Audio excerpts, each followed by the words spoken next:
Abadage going for the Akali. This is a, I'm not going to say a disrespectful pick, but it's not an easy one to play in this matchup. Victor can be hyper oppressive in the 1v1, and Mission, he is very comfortable on the champion, so is now just a flat 13-second cooldown as we see Huhi going in once again. Advantage toss forward. Huhi's now looking for a bit more. Finds it. That's Koala below 200. Flash for flash.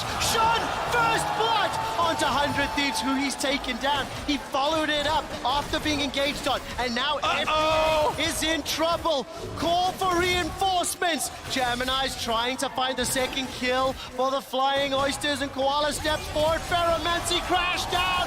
A kill traded back and forth. At least FBI is on the board. The first and second blood Oyster right here. Bottom lane just destroyed. Dage is going to be using his mobility to access that backline himself. Both teams now posturing 5 versus 5 on the map. The Herald, the objective.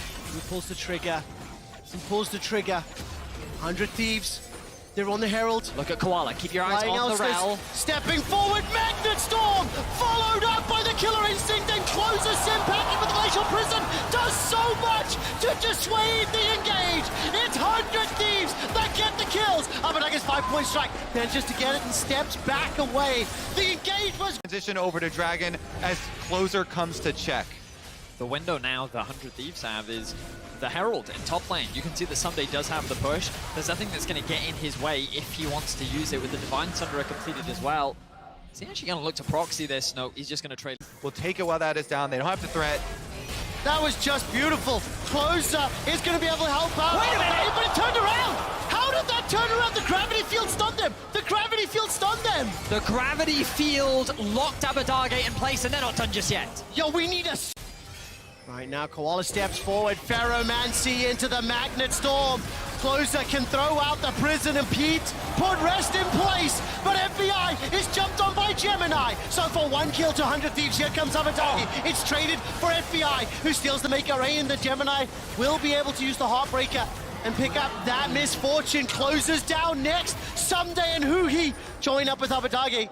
Rest will pull back. It's a 2,000 gold lead, and the fight goes the way of the Oysters. The first seed from the PCS has come to play and silence this crowd. What a phenomenal performance from them in the early game. You talked about how domestically they were known for building gold leads. Well, Quickshot, they already find themselves with a 2.2k gold lead. It's not done just yet. It's now Mission's the target. He's 1, 2, 3 members strong. Gravity field comes up. The riposte is going to deny the stun, and at least 100 Thieves get that kill back. The game is not out of 100 Thieves' hands, but it is starting to fall apart around them. Exactly. Look at especially the Kaisa. Shun is so fed. This is... Participation has utilized the champion that he is most well known for out of the PCS to near perfection.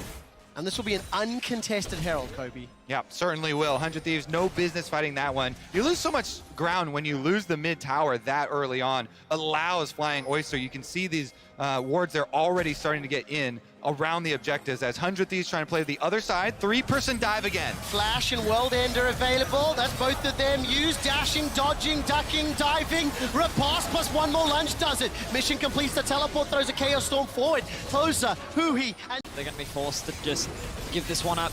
You can see blue pings coming down on the bot lane tower. They have their eyes set on an objective that they can look to trade it for, but they don't have information as to where 100 Thieves are right. Clean up how they close games out, and for 100 Thieves, their team composition can still fight back. They just cannot fall further behind. Because when you start getting hit with that wallet, it gets so much harder. This looks to be another kill. Rest is thrown down the ultimate, but 2 members of 100 Thieves jumping, flashing forward. The stun comes out. Gemini arrives. He's not going to be able to find the route just yet. Someday will get killed. And Koala won't find one. 1-for-1 trades. Ooh, Someday commits. There's all of that vision with 100 Thieves cleared out. Flying Oyster, thank you from our observers. The engage comes out from Koala and Shun. That's a dead Huhi.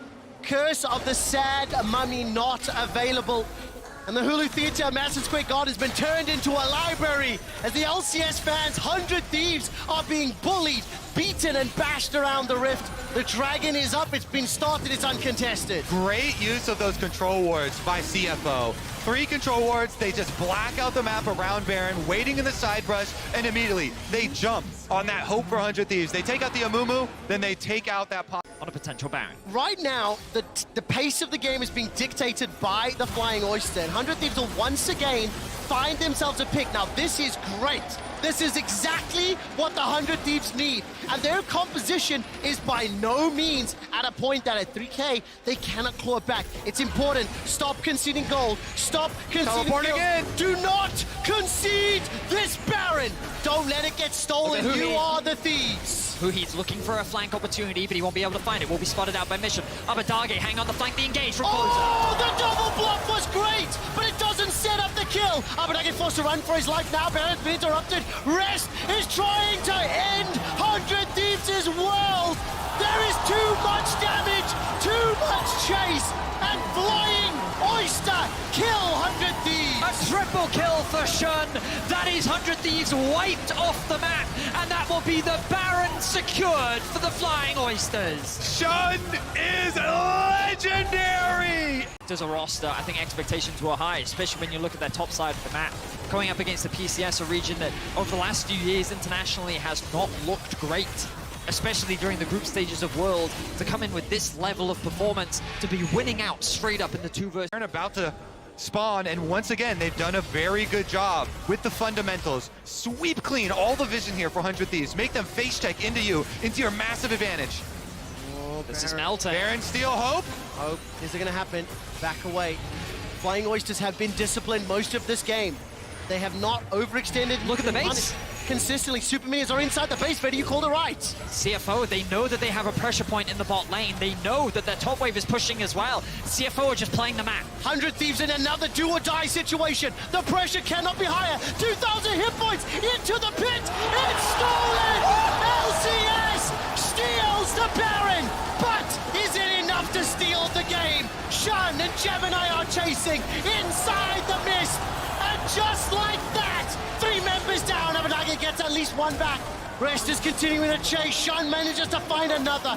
Flying Oysters are inside the base. 100 Thieves steal Baron, but CFO secure the game. It's 10 kills for Shun and a Nexus in their eyes. CFO will come out swinging in Game 1 at Worlds. Formulai! Flying Oysters dominate, destroy, and decimate 100 Thieves. Well played, Flying Oyster, my goodness.